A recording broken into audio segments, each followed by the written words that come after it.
Welcome to Power in Words. This is a dedicated space designed to serve as a gentle sanctuary for your mind and a reliable source of positive energy. We gather here to share inspiration, to cultivate quiet strength, and to remind one another that we are never truly alone in our complex human experiences. This channel exists to offer you a moment of genuine reflection away from the noise of daily life. It is a place to breathe, to pause, and to reconnect with the enduring resilience that resides quietly within you. You might have found your way to this video today because a subtle voice inside you is asking for a change, or perhaps you are simply seeking a moment of understanding. Whatever brought you here, you are welcome. We share this space not as strangers passing in the night, but as friends navigating the task of growing into our truest selves. Consider how easily we slip into the role of a passive observer in our own existence. Days blend seamlessly into weeks, and weeks fold quietly into years. We wake up to the alarm, perform our designated tasks, interact with the people in our immediate vicinity, and return to our beds exhausted. On the surface, everything appears highly functional.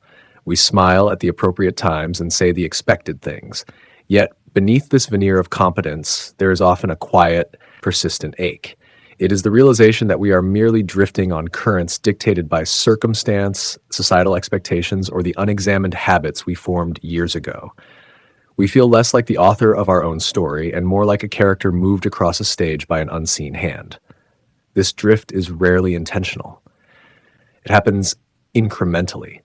We make small compromises to keep the peace. We silence our preferences to avoid conflict. We prioritize the urgent demands of the external world over the essential needs of our internal landscape. Over time, these minor concessions accumulate into a profound sense of disconnection from our own vitality. This disconnection often masquerades as physical fatigue or a vague sense of boredom, but psychologically, it is much heavier.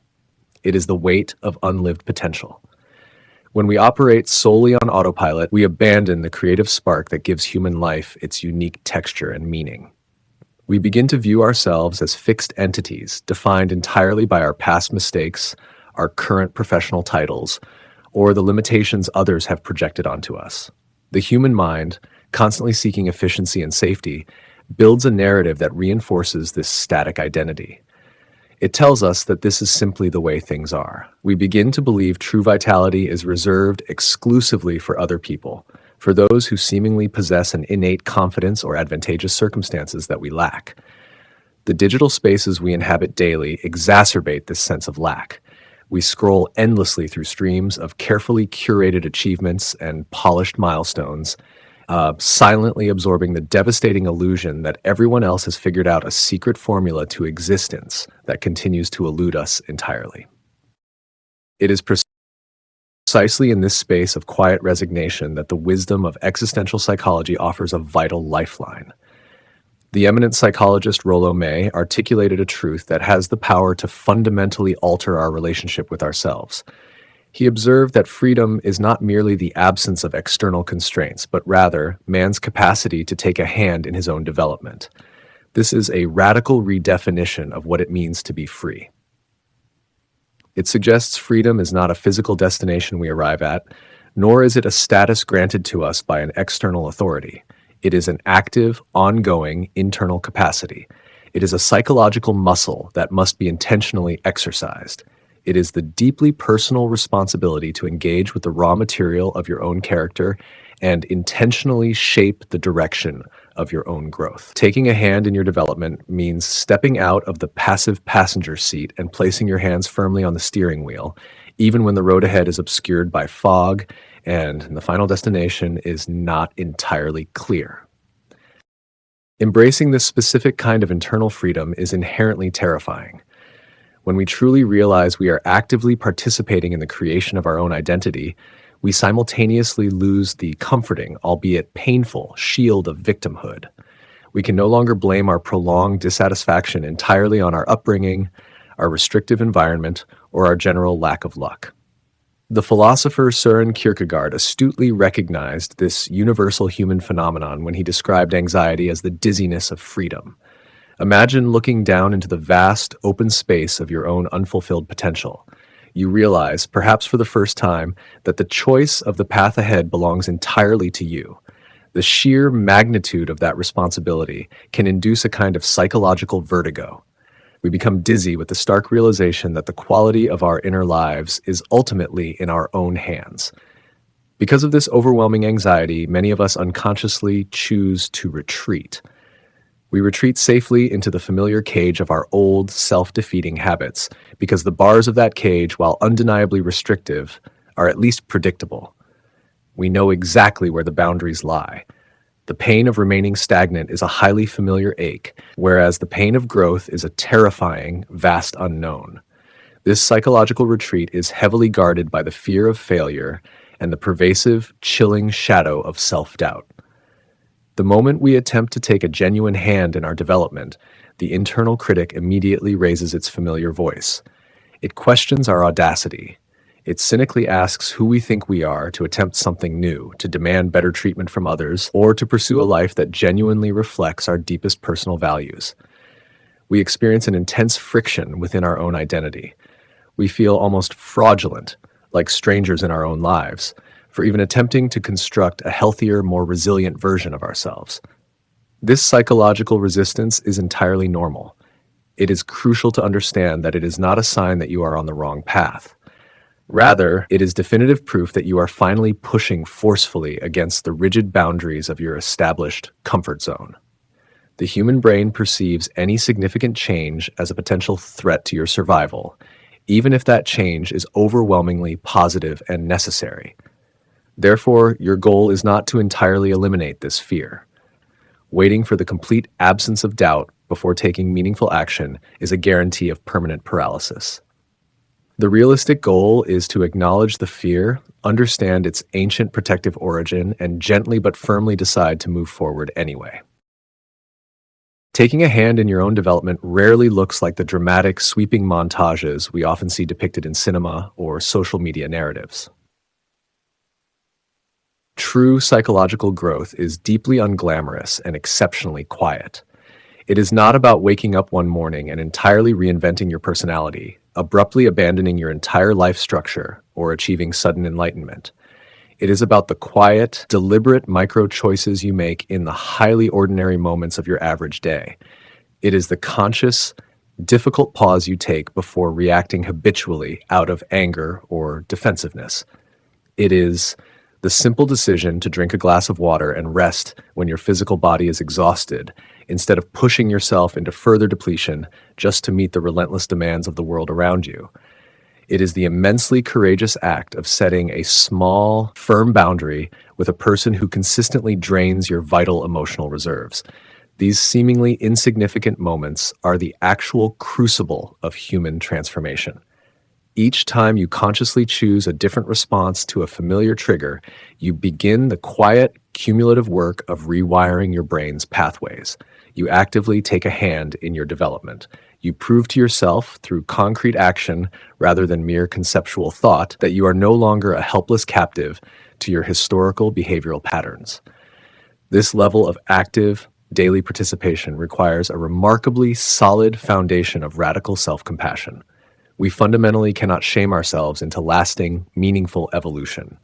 To truly develop in a sustainable way, we must approach our flaws, our setbacks, and our historical mistakes with the same profound empathy and patience we would naturally offer to a very dear friend in distress.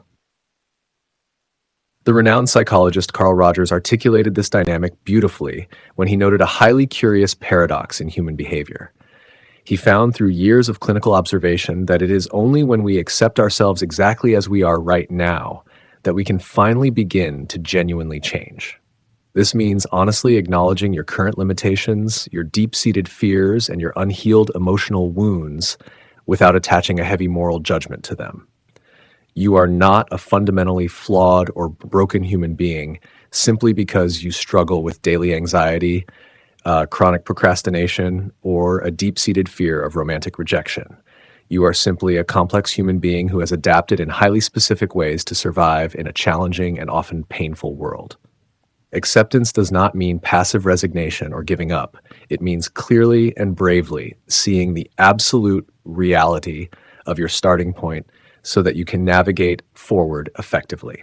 You cannot map a successful route to a beautiful new destination if you stubbornly refuse to acknowledge your true current coordinates. A highly crucial aspect of actively taking a hand in your development is learning how to deeply forgive the past versions of yourself. We very often look back at our younger selves with intense frustration and searing embarrassment. We cringe painfully at the unbalanced relationships we stayed in for far too long, the brilliant opportunities we allowed to slip away entirely out of fear, and the unskillful, messy ways we handled our intense emotional distress. We hold tightly onto a punishing, unrealistic belief that we should have somehow known better. But your past self was operating with the specific tools, the limited awareness, and the exact emotional capacity available to them at that precise moment in time. They were doing their absolute best to keep you safe in the only flawed ways they knew how to manage. Blaming them for not possessing the mature wisdom you have painstakingly acquired today is profoundly unfair to your own history. Emotional maturity requires reaching back through time to offer grace to that younger, frightened version of yourself. It means understanding that their missteps were simply the necessary tuition for the wisdom you hold today. When you finally release the impossible demand for retroactive perfection, you instantly free up massive amounts of suppressed psychological energy that can be powerfully redirected into your current daily growth. As you courageously engage in this deliberate daily process of self-creation, you will inevitably encounter frustrating periods of regression. You will have difficult weeks where the old destructive habits seem to return with a sudden vengeance. You will experience heavy days where the familiar, dark cloud of apathy descends and all the hard-won progress you thought you had made feels like a cruel illusion. The fearful mind will eagerly suggest that this temporary lapse is undeniable, concrete proof of your fundamental inability to ever truly change. This precise moment is perhaps the most critical juncture in the entire journey of your personal development. How you interpret a temporary setback determines your entire future trajectory. A setback is never a fundamental failure of your character. It is simply a predictable return of old, familiar data under challenging conditions of stress or fatigue. Healing and psychological growth are never linear paths ascending neatly and perfectly up a visible graph. They are inherently cyclical and profoundly spiral in nature. When you find yourself sadly confronting the exact same old doubt or the same reactive emotional pattern, you are not truly back at the beginning of your journey. You are encountering the familiar issue from a much higher, more experienced vantage point of self-awareness. You now possess the powerful capacity to witness the repetitive pattern without being completely consumed by it. You can clearly recognize the familiar darkness settling in, and yet you can still consciously choose to strike a small defiant match to light your way forward. Therefore, as you step back into the currents of your daily routine after our shared time today, carry this profound understanding closely within your mind.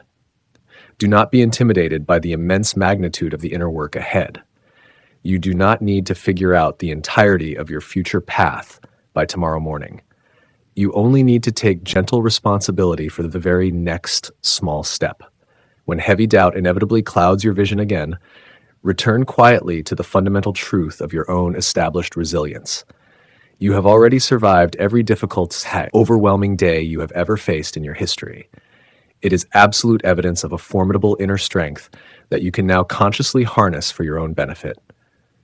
Treat yourself with the profound gentleness you inherently deserve, but also bravely hold yourself to the high standard of your own true, unfolding potential.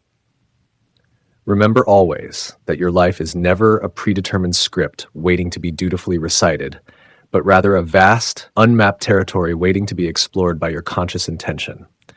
The greatest masterpiece you will ever have the privilege of creating is the deliberate construction of your own authentic life. If this shared space brought you a moment of quiet clarity or a genuine spark of hope today, I warmly invite you to subscribe, like this video, and share it with someone who might need a gentle reminder of their own internal strength so we can continuously walk this beautiful journey of growth together, right here at Power in Words.